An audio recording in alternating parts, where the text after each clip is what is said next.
This is what I got for 10,000. Let's see whether it's worth it. And the food we prepared for the guests is ready for serving. Cheers as it looks. This is what I got for 10,000. Let's see whether it's worth it. I got lamb spare ribs. The meat is from Farmer's Choice.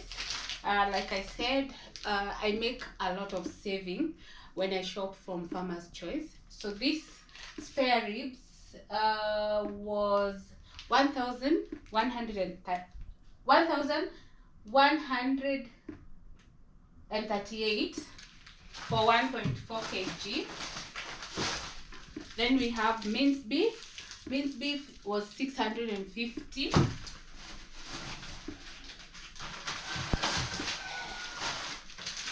Then we have meat on bone. Meat on bone, I bought 2 kg at 1,428. So pork, I got it at 1,138, the 2 pieces. I got some collar bacon for 600. A pack of sausage for 600. I saw from the supermarket they have an offer, but it's going for 715. So I saved a whole 150. I will do a review comparing with the supermarket. Then I got chicken. I got, for the meat on bone, there are 2 packets. For the chicken, there are 4.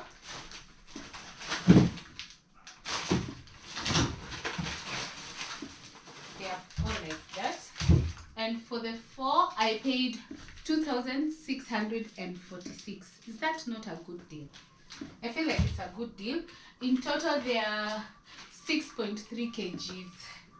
Then from the supermarket, I got Rina cooking oil for 1,499. It was on offer.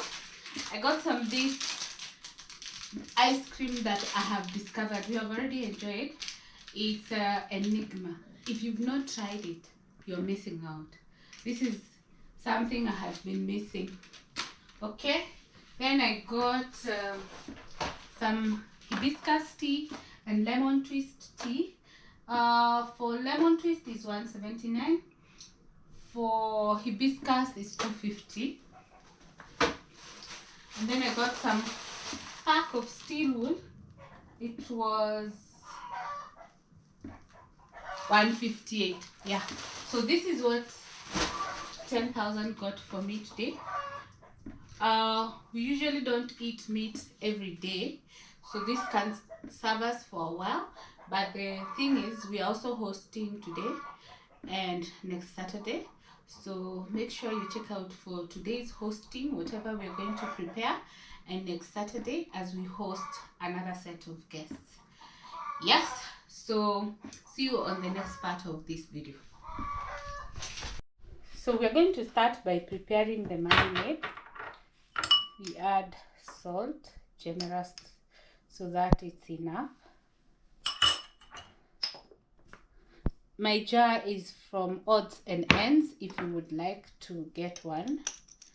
Then we have cayenne.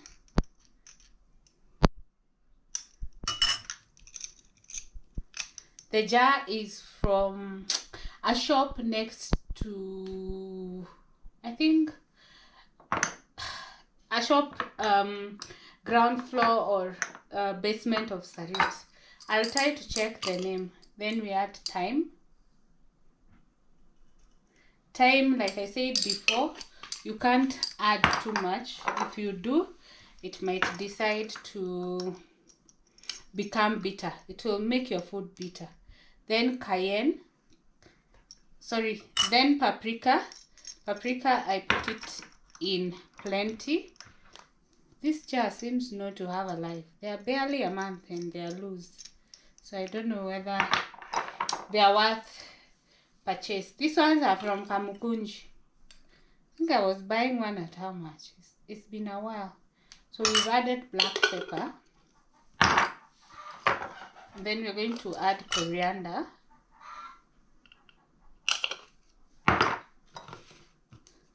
garlic powder from Tropical Heat. Garlic powder I also add in plenty. Then, oh, this is also garlic powder. Yeah, so I'm also going to add bay leaf, and it seems we have run out of bay leaf here, but we have somewhere else. And then this is Kikkoman soy sauce. This is barbecue sauce from Kapute. This is a game changer for any marinade, especially meat based.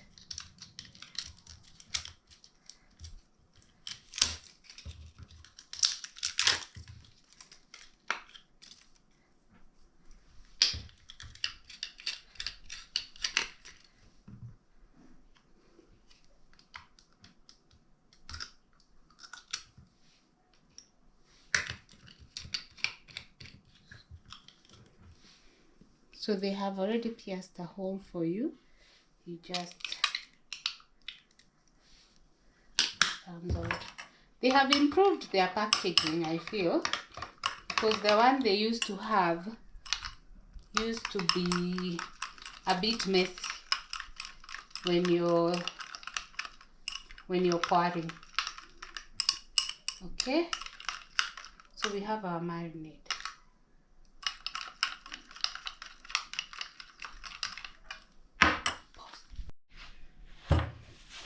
So we now start marinating.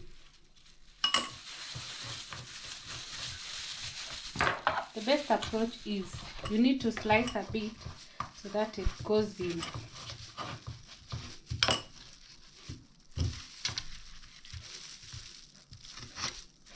Because if you just apply without marinating, without cutting a bit, you'll only have the marinade at the top. I don't know whether you bought some of these seasoned chicken, and when you eat the top part, the inside is just a flat chicken. Let me know in the comment section if you have experienced that. So the secret is to slice in so that the marinade can also go into the meat.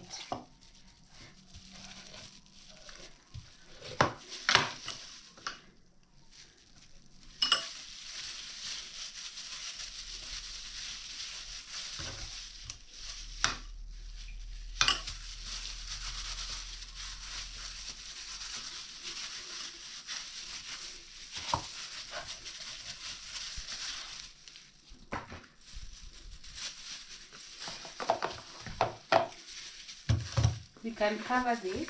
I think it will just fit here.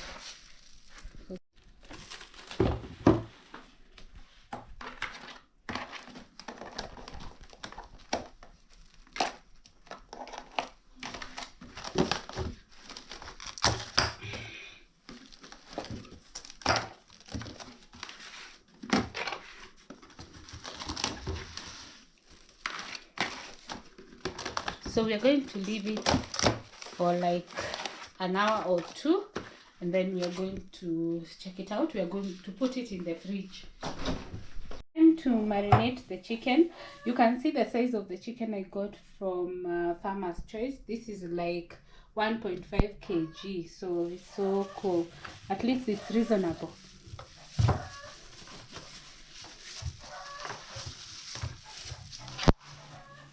Actually filling the bowl. Look at that. It's a lot.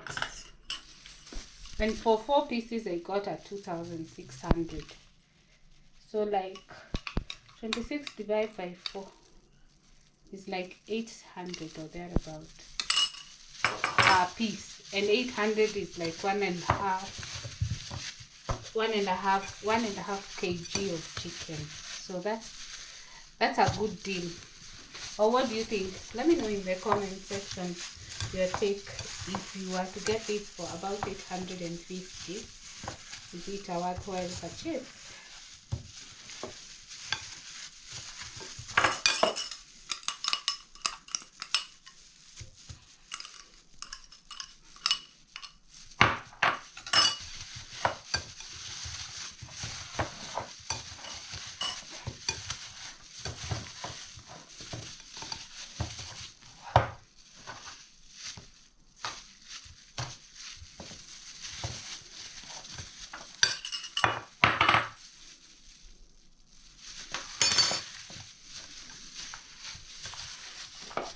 We're also going to put it in the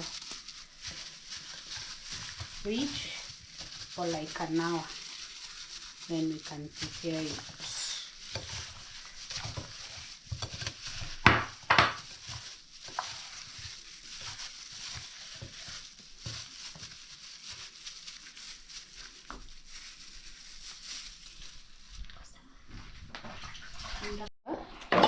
Cling film.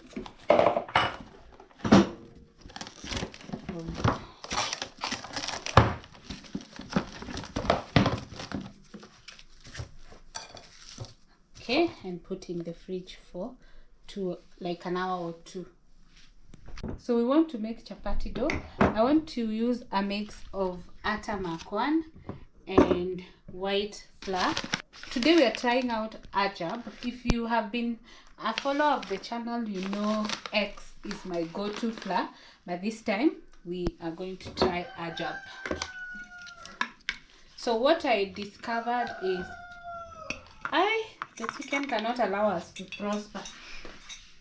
I made some changes. I decided to be starting by adding flour before the water. It makes your work easier rather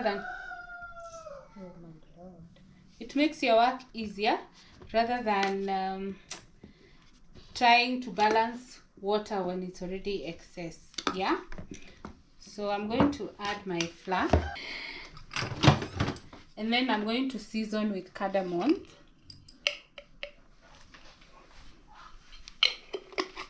I'm also going to season with vanilla essence.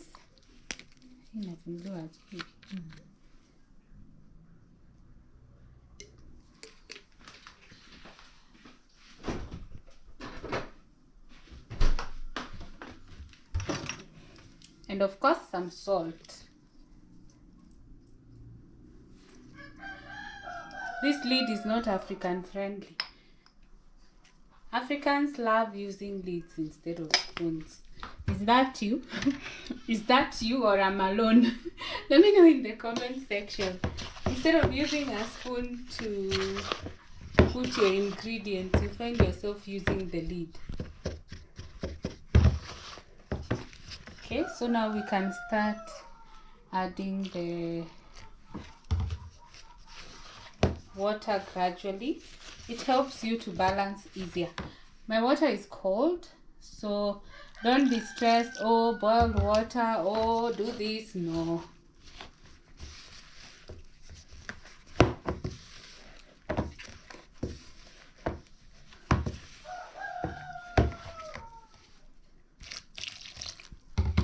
The secret to a perfect dough is not the water. It's how you mix the dough. That's just it. Don't stress over hot, cold water. Focus on the texture of the dough.